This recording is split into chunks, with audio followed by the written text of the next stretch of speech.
Next, I want to look at drawing angles. So what I have here to start are four of the most common angles, or sort of like our base angles that we tend to work with a lot, and a lot of other angles are built around. So the first one is a full revolution. And again, that revolution is like a full circle going from your initial angle, your initial ray to your terminal ray. So they're the same, go the full way around the circle. That is one full revolution. And the angle there, the angle measurement is 2 pi radians or 360 degrees. The second one we see often is going 3/4 of the way around, right? So here's halfway, and then we go like another quarter turn. So you're doing a 3/4 revolution. This is the same as 3 pi over 2 radians. You can get that because, the full revolution is 2 pi. So if we take 3/4 times that, we get 3 pi over 2 radians for that angle, or 270 degrees. Again, I should label my angles here. In the next case, again, we've seen this one a few times. You have your straight line there. So you're going from one side to the other. So you're doing a half rotation. You're going halfway around the circle or around the plane. Half of 2 pi is pi. So this is why this is the angle pi radians, or in degrees, it's 180 degrees. And the other one that we've seen a lot as well is that quarter rotation. So you're going 1/4 around the circle. 1/4 times 2 pi is pi over 2. So you have pi over 2 radians for that angle, or 90 degrees. Now, of course, you may have to draw other angles as well. So there's another one that's also very, very common that I want to look at first. And that is pi over 4 radians. And there's different ways to think about this. So for, excuse me, for me, the easiest way to think of it is that pi over 4 is half of pi over 2. So think about that for a second, right? If I take 1/2 and I times that by pi over 2 and multiply straight across, I get pi over 4.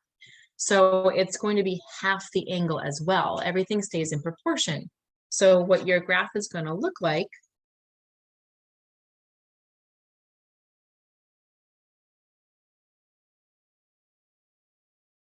so here's my initial side. And again, the full quarter rotation here would be all the way up into a 90-degree angle at the upper axis. But I want to cut this in half. So I'm cutting this right in half here. And it would end about right like this. So that is what your pi over 4 radian angle would look like. It's half of the quarter turn. So in degrees, if you think about this, right, a full quarter turn is 90 degrees. If I cut that in half, half of 90 is 45 degrees. So this is a 45-degree angle. Now, again, a very common angle that we often see. And just to help here, this is a 1/8 revolution. So you're going 1/8 of the way around the circle, right? If this is a quarter, cut that in half, this is 1/8. So if you think about a circle, and we cut it in eighths, right? You have 1/8, then you have 2/8, 3/8, 4/8, 5/8, 6/8, 7/8, and back to 8/8. So you can cut that circle into 8 parts as well as another way to think of it. Now, what if you have other examples? So you want to really use what you already know. There's different ways to think about drawing angles. So I'm going to show you what I like to do. And I kind of like to use those 5 main angles that I just showed you. Those tend to be our kind of base angles here. There's a couple others. 30 degrees and 60 degrees are also pretty common as well. So you may see those a lot too. But let's do one more example here. So let's say we have an angle that is 5 pi over 4. So again, I kind of like to use what I already know. And I'm noticing that 5/4 is more than 1. So I want to break this up a little bit first. So this is the same as 4/4 pi plus 1/4 pi, right? Do you guys agree? 4/4 and 1/4 is 5/4. You can also think of it as changing it to a mixed number, 1 1/4. So 1 whole and 1/4. So this becomes pi plus pi over 4. And I know what pi and pi over 4 look like, right? So I know that pi radians is a half turn, half revolution. And I know that pi over 4 is a 1/8 turn. So what I can do is I can put these together. I'm going to build. So I'm going to start with a half turn first, and then I'm going to go another 1/8 revolution around. So another little half of a quadrant there.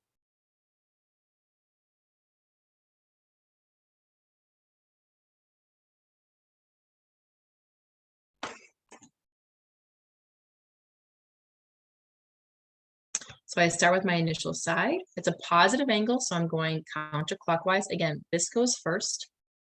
So I would go, the halfway turn, that's the pi. And then a pi over 4 is just that 1/8. So I'm going to end here.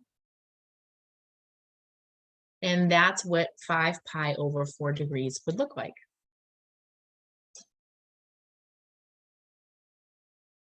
Radians, sorry. 5 pi over 4 radians. I should clarify that here.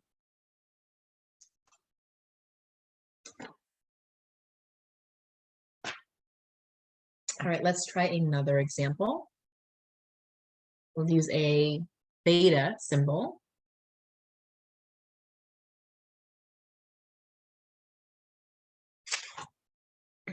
So here I have a negative, so I'm not going to go in the positive direction, I'm going to go in the negative direction, but I actually know 3 pi over 4 already. So if I go up to my first page here, I say, okay, well, what happens with, well, excuse me, I don't know 3 pi over 4, I know 3 pi over 2 here. So I'm kind of thinking, okay, I know something similar. Can I get it to look the same, or can I break this apart where it looks like maybe a 3 pi over 2 or a pi over 2 or a 2 pi? So it takes a little bit of work to kind of break that apart a little bit, but we can go ahead and do that. So 3/4 here. I'm going to forget the negative just for a second. If I think about 3/4, how can I break apart 3/4? Well, I can make it a half and a quarter, right?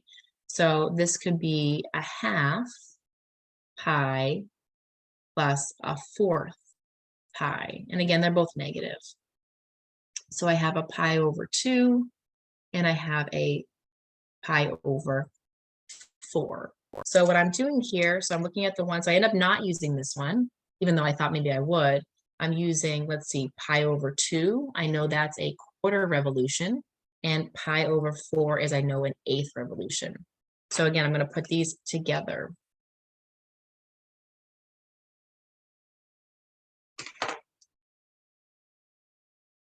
Now they're both negative, so I'm not going to go this way. I'm going to go clockwise instead. So pi over 2 radians, that's a quarter turn, but I'm going to go down instead of up. So I start this way, and then I do another 1/8 revolution. So an 1/8 is when you cut one of those in half. So it's going to be right here. Oh, 3 pi over.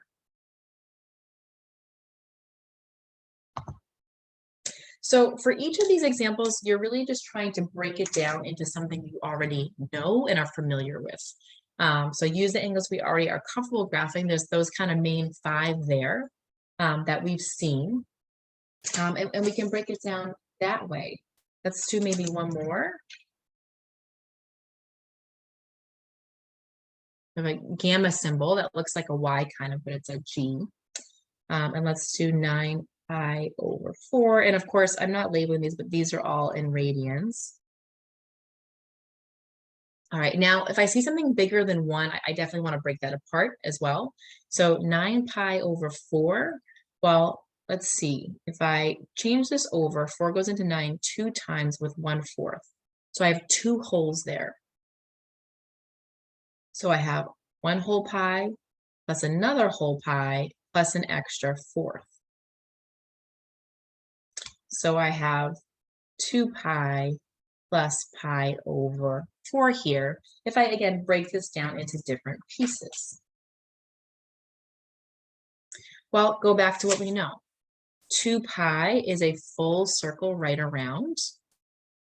And then I have a pi over 4 is that 1/8 turn. So we're going all the way around in an extra 1/8, and we're going in the positive direction.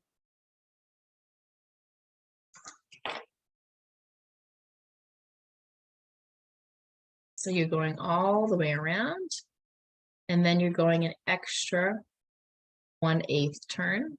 So this is going to be your terminal side right here, and that would be your angle.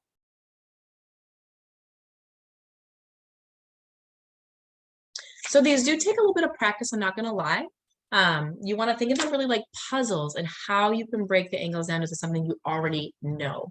And as you keep working with them, you'll become more familiar with the different angles. So you may be adding more to your repertoire of like, oh, instead of having just 5 that I'm really comfortable with, like the 5 I gave you on that last page, maybe you have 6 or 7 or 8 now that you kind of know by heart pretty well. But start with what you already know and then build from there. And then in your text, you actually have a really nice chart. Excuse me, so I'm going to bring that in for a second just to show you guys on the screen. So bear with me here.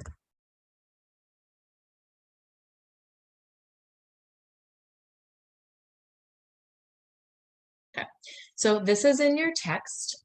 And if you don't have it, you can get it on the e-text. You can also just search online. If you just search for a unit circle, basically with degrees and radian measure, it'll pop up. So we have this right here for us, and it does give you common angles. It gives you it in degrees, and it also gives you it in radians, which is really helpful in where that terminating angle would be. So for instance, let's say you had 60 degrees, right? You see 60 degrees right here. Then here's your initial side, and then this would be, that line would be your terminating side, and the angle forms in between. Here you have the same thing for the negatives. So it's the same idea, but you're going in the negative direction, so that negative 60 degrees is down here, and you're moving in that clockwise. So you can see that we have some pretty common angles that we use a lot.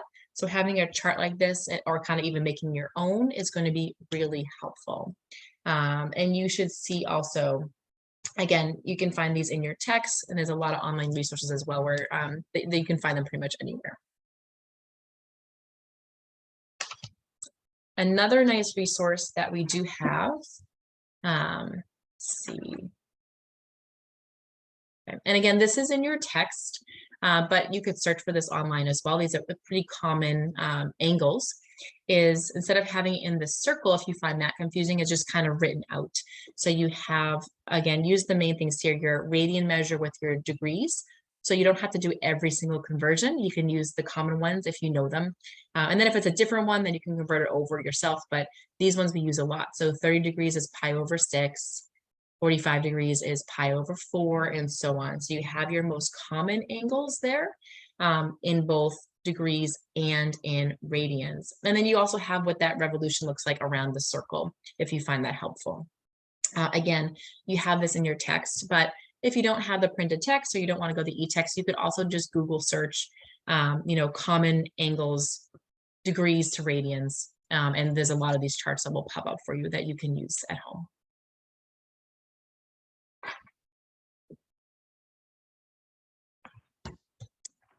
One more thing I want to talk about in this video before we move on is something called coterminal angles, because it relates really well to what we're doing here.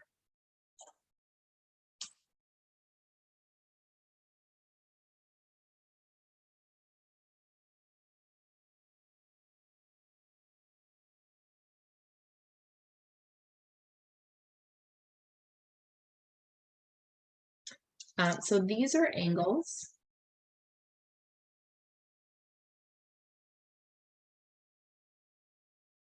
with the same initial and terminal side,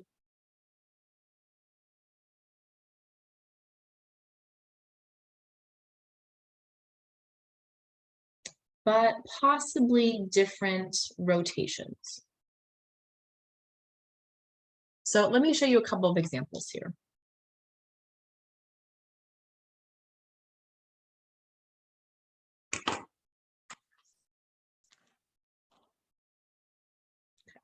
So here's going to be my initial side, and here's going to be my terminal side.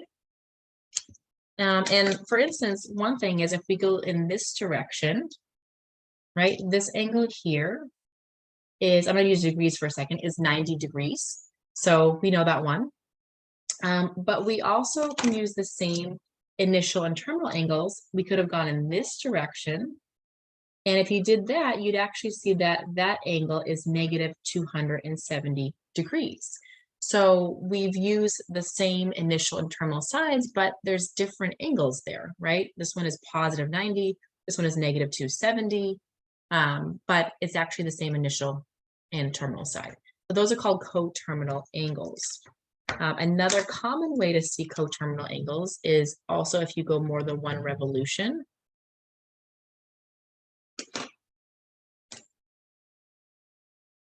So let's do the same one. So here's my initial, and here is my terminal.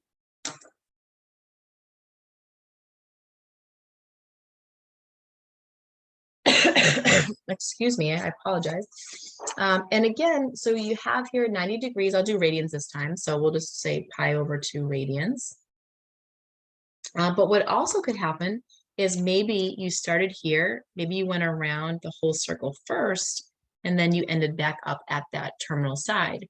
So what happens here is that you went a full 2 pi, a full rotation all the way around, plus another pi over 2. So when we combine these together, you end up with 4 pi over 2 plus pi over 2, or 5 pi over 2 radians. So again, these are coterminal angles. The angles are technically different, but they're really not that different because they produce the same starting and end result. So we call them coterminal.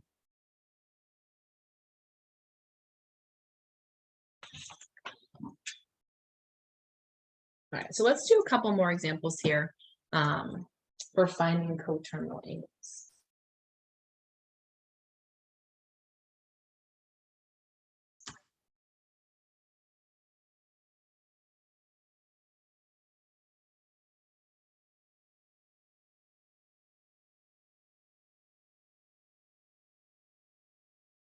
So I'll work with degrees first. A lot of time when we write our angles, we prefer them to be within one revolution of a circle. And we also prefer that they're positive. Now, it doesn't mean you can't have negatives, doesn't mean you can't go around the circle more than once, but a lot of times you'll see to write that final answer as a positive angle less than 360 degrees, meaning that they want your angle between 0 and 360. So let's say your initial angle is something like 400 degrees. It's very easy to find that coterminal angle. And if you have something bigger than 360, all you need to do is subtract out 360. And that gives you the coterminal angle. If you have something smaller than 0, so maybe 150 degrees, then what you do is you would add 360.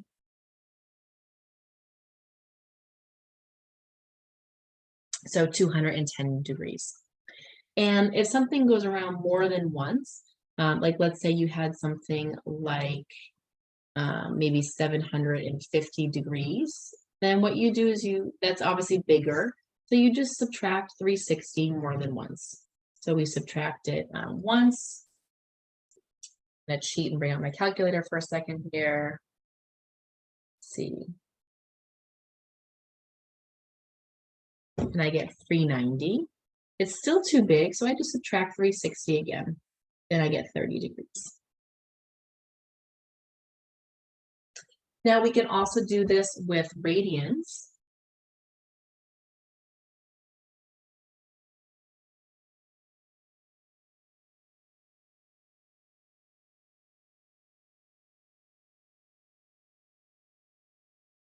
I should say that is coterminal.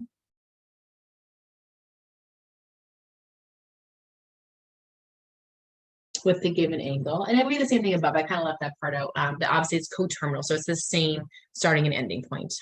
So here you're going between 0 And 2 pi, again, you're talking radians here. So for example, let's say I have something like 17 over 6 pi. Now, if I think about 17 over 6, that's definitely bigger than 2 pi, right? It's over that. 6 goes into 17 almost 3 times. So what I'm going to do is I'm going to subtract out 2 pi until I get something small enough. You do need some common denominators here. So let's see, minus, we're going to make it 6, so we'll do 12 pi. So we get 5 pi over 6 as the coterminal angle. Now this is obviously less than 2 pi, right? 5, 6 is less than 1, but it's still positive. So this is what I'm looking for.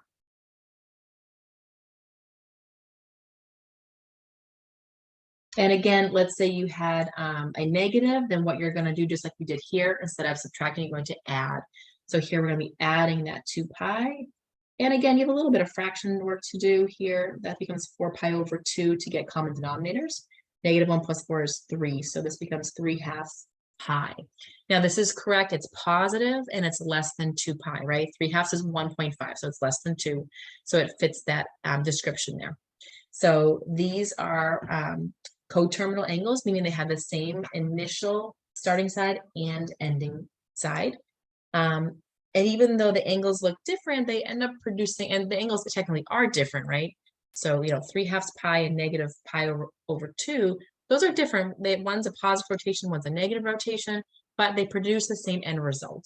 So we call them terminal. And you can also see this again visually if you want to draw them out as well.